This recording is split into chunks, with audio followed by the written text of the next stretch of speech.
Mweri umwe kuma munini wa mutongoria wa bururi William Ruto agena icigo-ini cia irathiro ria bururi riu kioneki giake icigo-ini ici ni kironeka ta gitamukiritio kuringana na wendi wake ateti kamba-ini makimuria thagathage gwitikira kuhotwo githurano-ini kia mweri wa 8. Mũmbunge wa Matungulu niwe Stephen Mule no wikitie muhoyo akiuga arumiriri ya Ruto ni majitie mutugo wa kuregana na maumirira akirongoreria mbukirira iria ciumiririe bunge-ini hindi ya ndereti ya mogaruruku maria mendekithagio hari mutaratara wa watho wa ciama cia kiuteti. Umekuwa ukiwadanganya uko na wabunge wengi bungeni kuliko vyama zile zingine zote. Namba zilienda wapi? Hao wabunge walikuwa wapi?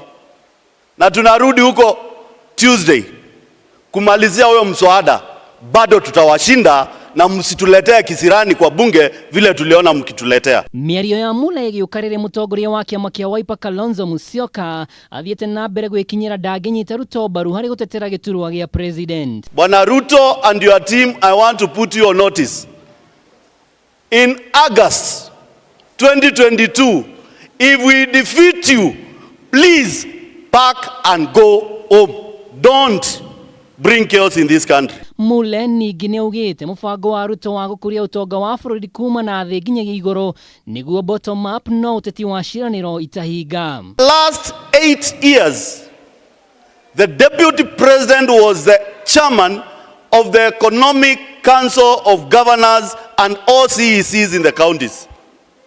And as a chairman, you have the power to deliver services to all the counties in Kenya. If you could not deliver for those 8 years, please don't give us stories of bottom up.